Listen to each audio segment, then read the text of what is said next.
تفسیر المیزان کی جو 11ویں جلد ہے، اس میں امیر المومنین علی ابن ابی طالب علیہ الصلوۃ والسلام ارشاد فرماتے ہیں، اللہم صلی علی محمد،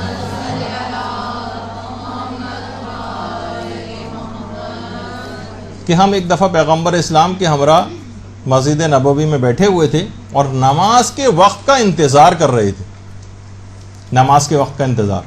اچانک سے ہم نے دیکھا کہ ایک شخص مسجد نبوی میں داخل ہوا اور پیغمبر اسلام کے پاس آیا اور کہنے لگا یا رسول اللہ، میں گناہ کا مرتکب ہوا ہوں، مجھے اس گناہ کا جبران بتائیے، کمپنسیشن بتائیے کہ میں کیا کروں۔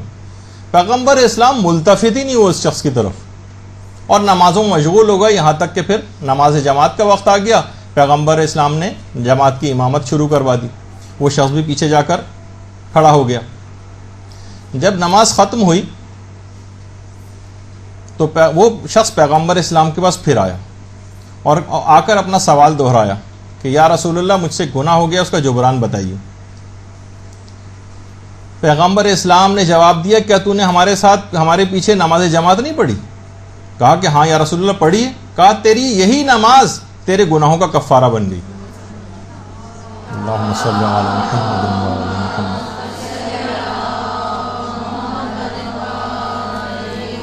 یعنی آپ نمازیں پڑھتے جائیے، ظاہر ہے کوئی بھی شخص معصوم نہیں ہے، گناہ اس سے ہوتے جاتے ہیں، لیکن ساتھ ساتھ آپ کے تمام گناہ بھی معاف ہوتے چلے جائیں گے۔ اپنے طور پر گناہوں سے پرہیز کرنا ہے، لیکن اس کے باوجود بھی اگر پھر بھی گناہ ہو جاتے ہیں تو یہ نمازیں اس کو معاف کرواتی رہتی ہیں۔ یہی وجہ ہے کہ مستدرک الوسائل جو ہماری بڑی مشہور کتاب ہے، اس کی 15ویں جلد میں پیغمبر اسلام سے مروی ایک روایت ہے کہ نماز ملک الموت یعنی حضرت اسرائیل کے نزدیک نماز گزار کی شفیع واقع ہوتی ہے، یعنی یہ شفاعت کرے گی۔ جس وقت حضرت اسرائیل آئیں گے یا ملک الموت آئے گا روح قبض کرنے کے لیے ہمارے اور آپ کے پاس، اس وقت یہ نماز آ کر آپ کے شفیع بن جائے گی، آپ کی شفاعت کرے گی، آپ کو نرمی دلوائے گی، تمام سختیاں اس وقت دور کروا دے گی۔ اور یہی وجہ ہے کہ آئمہ بڑے تو چھوڑیے، چھوٹوں کو بھی اس حد تک نماز پڑھنے کی تاکید فرماتے تھے کہ وسائل الشیعہ میں باقاعدہ ہمارے 8ویں امام امام علی رضا علیہ الصلوۃ والسلام، اللہم صلی علی محمد وعلی محمد،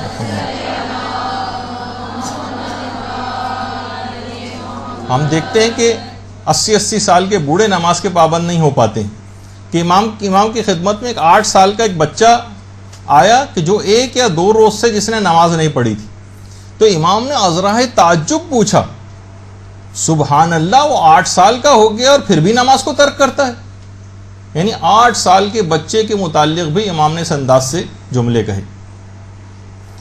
اور آج ہم اسی نماز کی اتنی بے توقیری دیکھتے ہیں، ان مساجد کی اتنی بے توقیری دیکھتے ہیں، حتیٰ کہ جو مساجد کے جو خدام تھے، دیکھیے ایک زمانہ تھا، یہ جو مساجد کے جو خدام تھے یہ انبیاء ہوا کرتے تھے، اس کے متولی انبیاء ہوتے تھے۔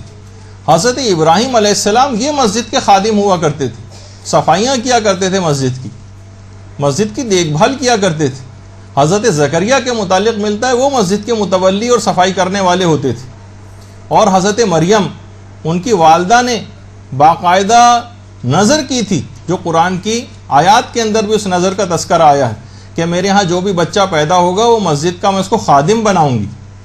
لیکن آج ہم دیکھتے ہیں کہ اتنی بے توقیری اس نماز کی ہو گئی ہے، اتنی بے توقیری اس مسجد کی ہو گئی ہے کہ یہاں پر آج کے خادم کون ہوتے ہیں؟ جو پہلے انبیاء ہوا کرتے تھے، آج کون ہوتے ہیں؟ بوڑھے، بیمار، مریض، جاہل، داڑھی منڈے، بد اخلاق، چڑچڑے، ایسے افراد کو تقریباً ہر جگہ ایسا نہیں ہے، لیکن بہت ساری جگہوں پہ اس طرح سے ہم کو دیکھنے میں آتا ہے، وہ صرف اسی وجہ سے۔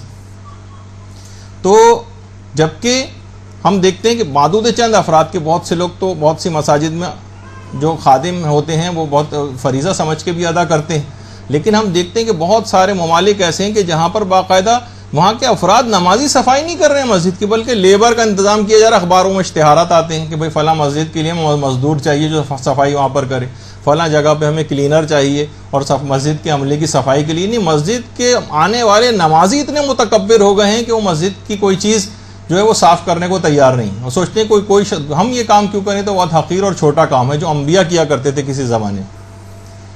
تو بہرحال اب آپ خود سوچیے کہ دیکھیے آئمہ کے روزوں کی خاک و گرد صاف کر رہے ہیں، کتنا زیادہ ثواب۔ ہر شخص جا کے وہاں سے جھاڑو لیتا ہے اور وہاں کوشش کرتا ہے کہ میں سعادت کو حاصل کروں۔ تو کیا خدا کے گھر کی صفائی کی کوئی اہمیت نہیں کہ کوئی عام شخص اس کی کوئی صفائی نہیں کر سکتا؟ اور میں کہوں کہ تھوڑا سا یہ بھی دماغ میں رہے کہ مسجد کے ساتھ ساتھ مدرسے کی بھی کوئی کم ویلیو نہیں. یہاں پہ بھی اگر آپ کوئی چیز کچرا پھینک کے جائیں گی، کچھ کر کے جائیں گی، تو یہ بہت بے توقیری، ایسے ہی جیسے آپ نے مسجد کی کوئی توہین کر دی. یہاں پر صفائی ستھرائی رکھنا، اس کا خیال کرنا، کوئی چیز آپ کو نظر آیا آپ خود اٹھا کے ڈسٹ بن میں ڈال دیں، اس کی توقیر شمار ہوگی. یہ علوم محمد و آل محمد حاصل کرنے کی ایک جگہ ہے. درود بھیجیے محمد و آل محمد صلی اللہ علیہ وسلم.